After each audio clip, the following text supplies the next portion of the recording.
Hi, நான் Indira's angel சேனல்லேருந்து பேசுகிறேன். இன்றைக்கி வந்து வேர்க்கடலை போட்ட பீர்க்கங்காய் பொரியல் எப்படி செய்கிறதுன்னு பார்க்கலாம். வாங்க இதோட ரெசிபி பார்க்கலாம். இதே மாதிரி செஞ்சு கொடுங்க, சூப்பராக இருக்கும். இது வந்து பார்த்திங்கன்னா லஞ்சுக்கு செய்யலாம். அப்புறம் வந்து இட்லி, தோசை, சப்பாத்திக்கு சாப்பிட்றதுக்கு ரொம்ப டேஸ்ட்டாக இருக்கும். இப்போ வந்து பார்த்திங்கன்னா இது கூட மேலே இருக்கிற அந்த தோலெல்லாம் சீவிட்டு நல்லா தண்ணியில் கழுவியாச்சு. இதை வந்து சின்ன சின்ன பீஸாக நம்ம நறுக்கி வச்சுருக்கோம். அப்போ தான் அதை வந்து பார்த்திங்கன்னா சாப்பிட்றதுக்கு ரொம்ப சூப்பராக இருக்கும். பாருங்கள், இந்த மாதிரி சின்ன சின்ன பீஸாக வெட்டி வச்சுக்குவாங்க. அப்புறம் இது கூட நாம் வந்து ஆட் பண்ணுறதுக்கு நான் வந்து 2 காய் தான் எடுத்திருக்கேன். அதுக்கு வந்து பார்த்திங்கன்னா 2 தக்காளி, 4 மிளகாய், ஒரு 5 பல் பூண்டு இதெல்லாம் எடுத்து வச்சுருக்கேன். இதெல்லாம் நல்லா தண்ணியில் கழுவிட்டு சின்ன சின்ன பீஸை நம்ம வந்து நறுக்கி வச்சுக்கணும்.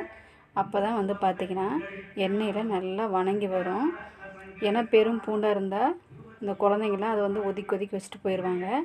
இந்த மாதிரி சின்ன சின்னதாக கட் பண்ணி வச்சா அவங்க வந்து ஒதுக்கி வைக்க மாட்டாங்க, சாப்பிட்டுக்குவாங்க. இது பச்சை மிளகாய் நீல வாக்கில் வெட்டியாச்சு. இப்போ அடுத்து வந்து தக்காளி நறுக்கி வைக்கலாம்.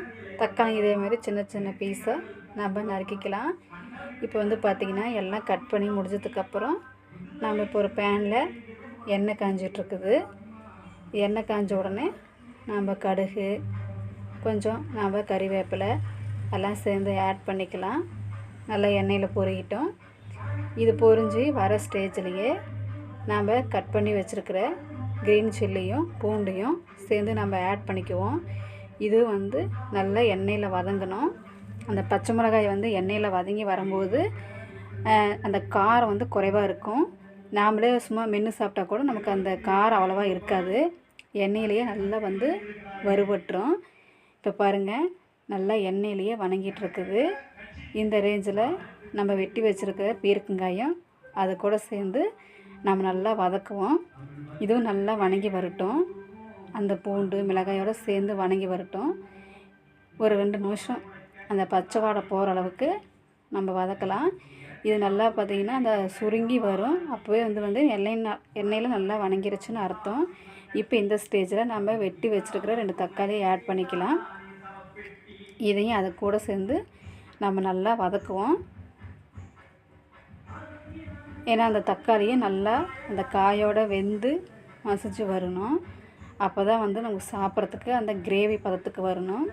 இப்போது இந்த காய்க்கு தேவையான கொஞ்சம் மசாலா ஆட் பண்ணிக்கலாம். அது வந்து பார்த்திங்கன்னா சால்ட்டு, மஞ்சத்தூள், நான் கொஞ்சம் சாம்பார் பொடி 1.5 ஸ்பூன் போட்டிருக்கேன். இது போட்டிங்கன்னா இன்னும் கொஞ்சம் டேஸ்ட்டாக இருக்கும். இதையும் நாம் வந்து அந்த காய் கூட சேர்த்து நல்லா வதக்கலாம்.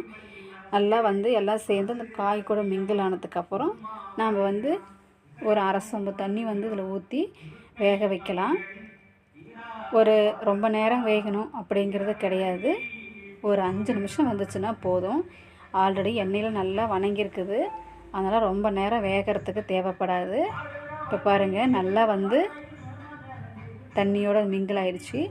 இதை வந்து நம்ம ஒரு 5 நிமிஷம் விடுவோம். இந்த கேப்பில் நாம் வந்து வேர்க்கடலை எடுத்து வச்சுருக்குறோம்.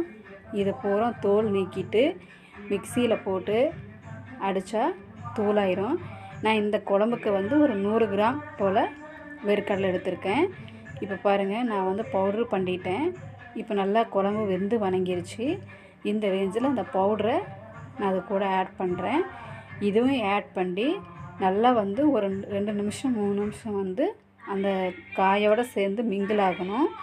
அப்போ தான் அதோட பச்சை வாடையும் போயிருக்கும். அப்போ அதோட கிரேவி எல்லாமே வந்து இந்த காய்க்குள்ளே இறங்கி நல்ல ஒரு டேஸ்ட்டை கொடுக்கும். இப்போ பாருங்கள், 2-3 நிமிஷம் தான். இப்போ வந்து எல்லாம் நல்லா மிங்கிள் ஆயிடுச்சு. அவ்வளோதான், குழம்பு வந்து கொதித்து எண்ணெய் பிரிஞ்சிருச்சு. நம்ம இந்த ஸ்டேஜில் அடுப்பை ஆஃப் பண்ணிடலாம். Okay, thank you.